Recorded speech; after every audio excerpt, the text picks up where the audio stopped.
You're born at about 3 feet long and weighing in at a solid 40 pounds. And guess what? You're already on the menu for half the ocean's predators. Sharks, orcas, even the occasional human with a taste for seafood are eyeing you. And no, you don't have any superpowers. All you've got is a tiny, blubbery body and the overwhelming urge to stay glued to your mom. Your mom, by the way, is basically the only thing standing between you and an early trip to the digestive tract of some toothy monster. She's your personal bodyguard, feeding machine, and swim instructor rolled into one. You suckle her milk, a super thick 50% fat concoction closer to yogurt than anything else. This stuff isn't meant for enjoyment. It's a survival pace designed to pack on pounds fast. You'll double your size in weeks, but it's not out of the kindness of nature's heart. It's all about being just slightly too big to eat. Congratulations, you're a dolphin calf who barely knows how to swim. And since you have to keep up with mom in open water, you better learn fast. There's no paddling along at your own pace here. Every stroke is a desperate bid not to get swept away by the currents or left behind as an easy snack. And the worst part is, even if you're learning to swim, you're painfully aware of everything that's circling nearby, ready to turn you into an appetizer. Baby dolphins don't get the luxury of playing in the waves. Every move you make, you're just hoping it doesn't bring the attention of something faster and hungrier. At this point, survival is less about getting where you want to go and more about staying where you are, alive. Yes, you're clever, you're one of the most intelligent species in the ocean, but with great brains comes great anxiety. You've got to keep one eye open even when you're sleeping. You're one of the few animals cursed with unihemispheric slow wave sleep. That means half your brain has to stay awake so you don't drown or get blindsided by a predator. Sweet dreams? Nah, not here. And while being smart might sound like an advantage, it's actually just another twisted joke. You're only smart enough to know you're being hunted, but there's no amount of brain power that can save you from a surprise attack. So, you're stuck in a cycle of awareness, forever on high alert, scanning for shadows, listening for every splash, always a heartbeat away from flipping into full-blown panic. Being part of a pod isn't the warm, fuzzy social network you might expect. It's more like a high-stakes soap opera where everyone's competing for food, space, and attention. In dolphin society, there's a hierarchy, a social ladder you've got to climb if you want to access resources, and later, mates. You've got to impress, play nice, and sometimes fend off rivals who love nothing more than to see you knock down a peg. Your friends are the same dolphins who'll steal your catch if you're not careful. And don't even think about showing off a new trick in front of the pod unless you're prepared for someone else to upstage you.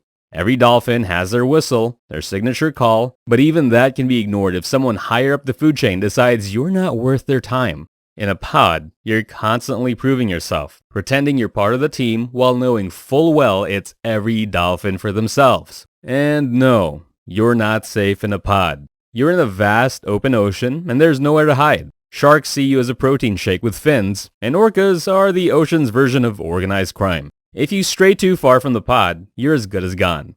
And even if you stick close, a determined predator can still single you out. When danger strikes, it's tail-slapping time. In a group, you form a defensive circle presenting a wall of fins and bodies to any would-be attacker. This is what the scientists politely call protective behavior. But in reality, it's just a desperate attempt to not be the unlucky dolphin to become shark food. One wrong move, one flick of a tail that's a little too slow, and you're the day's special on the predator menu.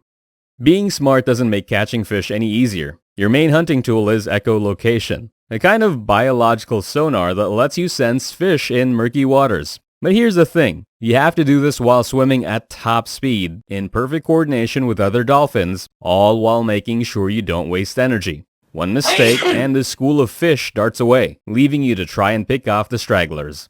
And you might think fish are just flopping around in the water waiting to be caught, but no, they're fast, slippery, and more coordinated than you'd like to admit. Half the time you're chasing a school of fish that's practically laughing at you. Every miss is a reminder that despite all your clever tricks, you're still just another predator with a fin and a prayer. If you thought predators in pod politics were bad, try dealing with humans. Sometimes they're curious, sometimes they're helpful, but too often, they're the cause of some of your biggest headaches. Every year, thousands of your folk get entangled in fishing nets, caught up in the human obsession with seafood. One wrong turn and you're struggling against the web of nylon with no way out. And even if you avoid the nets, there's the garbage. Swimming through an ocean filled with floating plastic bags, straws, and bottle caps is like living in a dump that stretches for miles. Then there's captivity. If you're unlucky enough to be captured, you'll spend the rest of your life in a tank performing tricks for food. You'll be in a glorified bathtub swimming in circles with no chance of escape. Forget the freedom of the ocean. You're a captive attraction, another prisoner for human entertainment. And when it's finally time to reproduce, don't think for a second it's going to be easy. Male dolphins engage in a bizarre courtship ritual that's as competitive as it is exhausting. You've got to sing just right, perform acrobatics, and flaunt every ounce of strength and coordination you've got, all while hoping your rivals don't outshine you. The females aren't easily impressed, and with a competition this fierce, you'd better bring your A game. But even if you catch her attention, there's no guarantee. There's always another male lurking nearby, ready to swoop in with a better move, a louder whistle, a stronger leap. You're in a never-ending contest, and failure isn't an option. In the dolphin world, if you're not winning, you're nobody. Once you've survived the predators, outsmarted the competition, and managed to sire a calf or two, you're not off the hook. Now, you're the elder, the one with all the experience, passing down every hard-learned lesson to the younger generation. It's a legacy born out of necessity, where every hunting technique, every survival trick is your way of helping the pod survive another day. Your wisdom is a blueprint of everything that's sucked about your life, handed down like some twisted inheritance. Every dive, every technique, every evasive maneuver gets passed on, shaping the next generation of dolphins who, like you, will have to navigate the unforgiving ocean and hope they make it to adulthood without becoming a shark's lunch. If you thought dolphins had it easy, you couldn't be more wrong. From the moment you're born to the final whistle you blow, it's a fight for every meal, every breath, every day. There's no safety net, no backup plan, just you, your pod, and whatever luck you can muster. So, next time you see a dolphin leaping through the waves, don't be fooled by that smile. It's not joy, it's survival. And as you slip into the water one last time, your story becomes part of the endless ocean. A testament to the fact that, yes, it absolutely sucks to be born a dolphin.